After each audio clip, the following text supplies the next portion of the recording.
नमस्कार मेरे प्यारे दोस्तों, कैसे हैं आप सब। मैं मीरा आर्य आपके अपने चैनल पर आपका स्वागत करती हूं। हमारे इस नए चैनल के अंदर हम आपको इस तरह की आयुर्वेदिक होम रेमेडीज़ बताएंगे जिनको आप घर पर आसानी से ट्राई कर सकते हैं और वो आपके हेयर, स्किन और हेल्थ के लिए बहुत ही बेनिफिशियल होंगी। और आप इनको ट्राई करने से पहले 100% श्योर हो सकते हैं, क्योंकि इन सभी रेमेडीज़ को हम पहले अपने आप के ऊपर यूज करेंगे, उसके बाद में ही आपके साथ में शेयर करेंगे। लेकिन सबसे पहले मेरी आपसे एक रिक्वेस्ट है कि अगर आपको हमारा ये वाला आयुर्वेदिक शैम्पू पसंद आए तो इसको लाइक कर देना। इसके बाद में हमारे चैनल को सब्सक्राइब भी कर देना और इसी के साथ में बेल आइकन आएगा, उसके ऊपर भी आप क्लिक कीजिए ताकि इसी तरह की आयुर्वेदिक चीज़ें हम आपके साथ में शेयर करें तो आपको रेगुलर अपडेट्स मिलते रहें। तो चलिए मेरे प्यारे दोस्तों, बनाना शुरू करते हैं हमारा बहुत ही असरकारक आयुर्वेदिक शैम्पू। तो हमने हमारे बहुत ही असरकारक आयुर्वेदिक शैम्पू को रेडी करने के लिए 100 ग्राम अलसी के बीज, 100 ग्राम आंवला, 100 ग्राम सिकाकाई, 100 ग्राम सोपनट यानी कि रीठा और 2 कप सूखे करी के पत्ते ले लिए। इन करी पत्तों को आपको ध्यान रखना है कि धूप में सुखा करके नहीं लेना है, इनको आपको छांव में ही सुखाना है।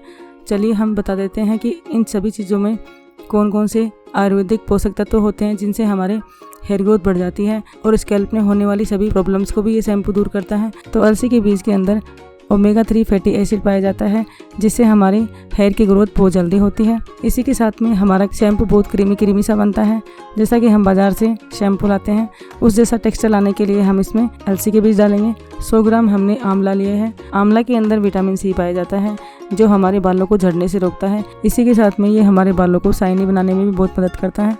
और सिकाकाई के अंदर बहुत ही नेचुरल प्रॉपर्टीज़ पाई जाती है जो हमारे बालों को बहुत ही चमकदार बनाती है। सिकाकाई के अंदर विटामिन डी पाया जाता है जो हमारे बालों को क्लींजर करने में बहुत ही मदद करता है। हमने इस शैम्पू में रीठा इसलिए ऐड किया है क्योंकि ये हमारे बालों को बहुत ही नरिशमेंट करता है और जब हम बाज़ार से शैम्पू लाते हैं उसी तरह का झाग भी देता है। और ये हमारे स्कैल्प में होने वाले इचिनेस यानी कि खुजली को भी दूर करता है, क्योंकि गर्मियों के अंदर हमारे बालों में हल्की सी खुजली हमें महसूस होती है।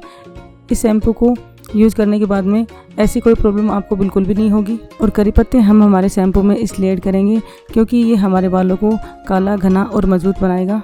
कुल मिला के हम हमारा ऐसा आयुर्वेदिक शैम्पू तैयार करेंगे कि बालों में होने वाली सभी समस्याओं को आसानी से ही दूर कर देगा, क्योंकि इस समय छोटे बच्चों से लेकर बुजुर्गों तक सबके सब हेयर से होने वाली समस्याओं से जूझ रहे हैं। तो मार्केट से जब हम शैम्पू खरीद के लाते हैं तो वो हमें फ़ायदा पहुंचाने के बजाय नुकसान ही पहुंचाता है।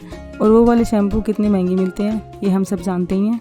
आपको ये भी ध्यान रखना है दोस्तों कि इन सब चीज़ों को आपको कम से कम 4 से 5 दिन तक कड़ी धूप के अंदर सुखा लेना है, लेकिन कड़ी पत्तों को आपको छांव के अंदर ही सुखाना है। चलिए अब हम इनका पाउडर रेडी कर लेते हैं। सबसे पहले हम रीठा का पाउडर रेडी करेंगे।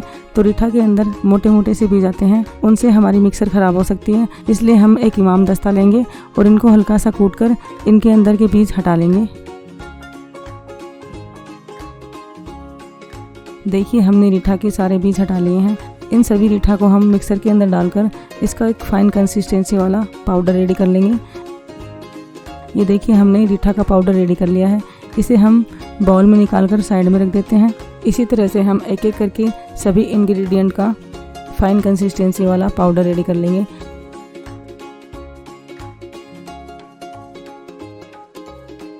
ये देखिए हमने सभी चीज़ों का फाइन कंसिस्टेंसी वाला पाउडर रेडी कर लिया है। अब चलते हैं हमारा शैम्पू बनाने के प्रोसेस में। ये हमने हाई फ्लेम पर 2.5 से 3 लीटर फिल्टर पानी का हाई फ्लेम पर गर्म करने के लिए रख दिया। इसमें हम अलसी के बीज के पाउडर को छोड़ के सभी चीज़ें डाल देंगे और एक चम्मच की सहायता से इसे आराम से मिला लेंगे। जैसे ही हमारे इस पानी के अंदर हल्का सा उबाल आने लग जाएगा वैसे ही हम गैस का फ्लेम लो मीडियम कर देंगे। यहाँ पर आपको ध्यान रखना है कि हम हमारे शैम्पू को लो टू मीडियम फ्लेम पर ही पकाएंगे, क्योंकि ज़्यादा हाई फ्लेम पर पकाने से इसके सारे आयुर्वेदिक तत्व नष्ट हो जाएंगे। दोस्तों यहाँ पर आपको ध्यान रखना है कि जब आप अपना शैम्पू रेडी करेंगे तो उसके लिए आपको फ़िल्टर पानी या फिर जैसा भी आप पानी यूज़ में लेते हैं वो काम में ले सकते हैं, लेकिन आपको ध्यान रखना है कि आपका पानी बिल्कुल साफ़ सुथरा होना चाहिए। यहाँ पर आपको एक बात का ध्यान और रखना है कि अगर आपके पास में लोहे की कढ़ाई अवेलेबल हो तो आप डायरेक्ट ही अपना शैम्पू उसके अंदर रेडी कर सकते हैं, क्योंकि आयरन के अंदर बहुत से पोषक तत्व पाए जाते हैं जो हमारे बालों के हेयर ग्रोथ के लिए और उनको काला बनाने के लिए बहुत ही बेनिफिशियल होते हैं। लेकिन हमारे पास में इतनी बड़ी लोहे की कढ़ाई नहीं है, इसलिए एक बार हम अपने शैम्पू को इस पतीले के अंदर बना रहे हैं। जैसे ही हमारे शैम्पू की थोड़ी सी क्वांटिटी कम हो जाएगी, वैसे ही हम इस शैम्पू को लोहे की कढ़ाई के अंदर ट्रांसफ़र कर देंगे।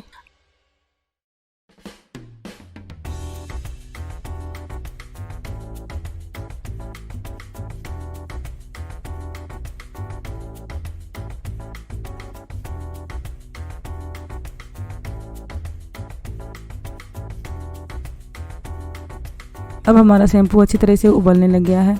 अब हम बचे हुए अलसी के बीज का पाउडर भी डाल देंगे और लगातार चलाते हुए इसे उबालते हुए पका लेंगे।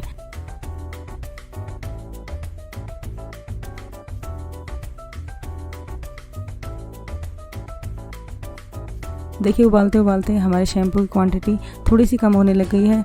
अब हम एक लोहे की कढ़ाई लेंगे और अपने शैम्पू को लगातार चलाते हुए इसके अंदर ट्रांसफ़र कर लेंगे। अगर आपके पास में टाइम की कमी हो तो एक फ्लेम पर आप दूसरा काम कर सकते हैं और बीच बीच में लगातार चलाते हुए अपने शैम्पू को रेडी कर सकते हैं।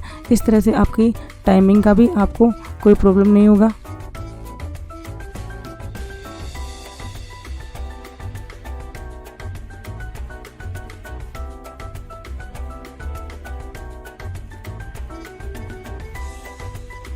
इस शैम्पू को आपको बीच बीच में चलाते हुए आधा होने तक पकाना है, जिसमें हमें 1.25 से 1.5 घंटा लग गया था। अब आपको बाल अच्छे चाहिए तो इतना टाइम तो आपको अपने शैम्पू के लिए निकालना ही होगा। अब हम गैस का फ्लेम कर देंगे ऑफ और एक पतीले के ऊपर लगाएंगे मलमल का कपड़ा और अपने शैम्पू को हिलाते हुए इसमें डालकर छानते जाएंगे। यहाँ पर आपको ध्यान रखना है कि छलनी के अंदर अपने शैम्पू को नहीं छानना है, इसे एक मलमल के या फिर सूती कपड़े के अंदर ही छानना है। आपके शैम्पू को आपको बहुत ज़्यादा ठंडा नहीं होने देना है, इसे हल्का गरम गरम ही इसको छान लेना है। इसे छानने में आपको काफ़ी सारा टाइम लगेगा दोस्तों, लेकिन जब आपका शैम्पू रेडी होगा तो आप उसके असर देखकर भी हैरान रह जाएंगे।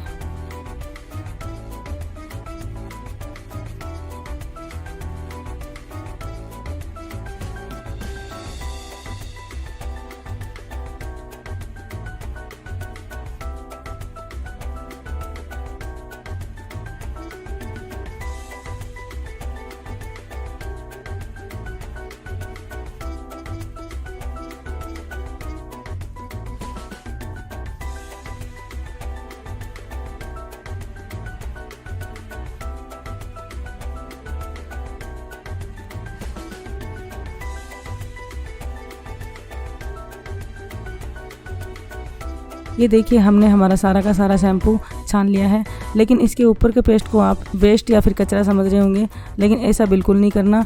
ये वाला पेस्ट आपके शैम्पू से भी बहुत ज़्यादा बेनिफिशियल है। ये हमारा शैम्पू रेडी हो चुका है। इसे मैं एक खाली बोतल जो कि हैंड वॉश की है इसमें डालकर रख लूँगी ताकि मुझे यूज़ लेने में आसानी हो।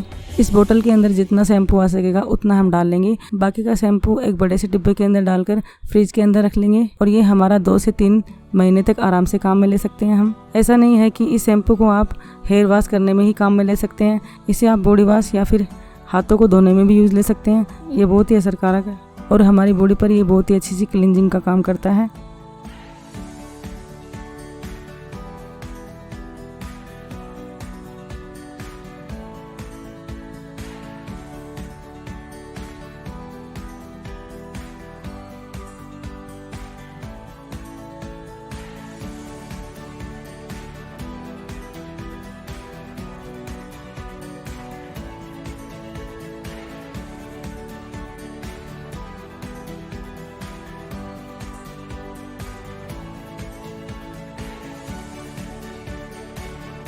बाकी का जो पेस्ट बचेगा उसे हम स्क्रब के रूप में काम में ले सकते हैं।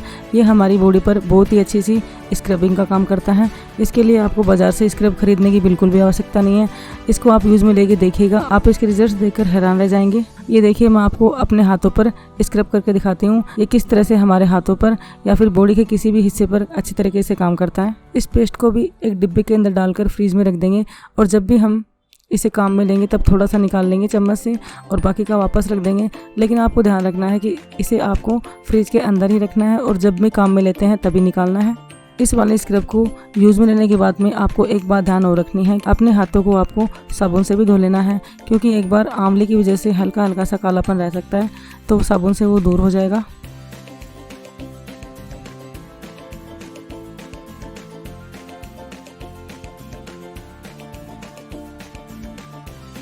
और चलिए हम बताते हैं आपको कि इस शैम्पू को आपको किस तरह से काम में लेना है। सबसे पहले आप अपने बालों को हल्का सा गीला कर लीजिए। उसके बाद में अपने हेयर लेंथ के अनुसार अपने हाथों पर अपने शैम्पू को निकाल लीजिए। इसके बाद में स्कैल्प से लेके सिरे तक अपने बालों के अंदर इसकी मालिश कर लीजिए।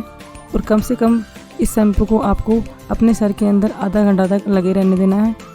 लेकिन आपको ध्यान रखना है कि जिस दिन आपको ये शैम्पू यूज़ में लेना है उस दिन आपके बालों में तेल लगा हुआ होना चाहिए, क्योंकि अगर आपने ड्राई स्कैल्प में इस शैम्पू को लगाया तो थोड़े से बाल आपके झड़ भी सकते हैं, क्योंकि ये वाला शैम्पू बालों में थोड़ी सी ड्राइनेस लाता है। तो दोस्तों, ये वाला शैम्पू हमारे बोलने पर आप एक बार ज़रूर से यूज़ कीजिएगा।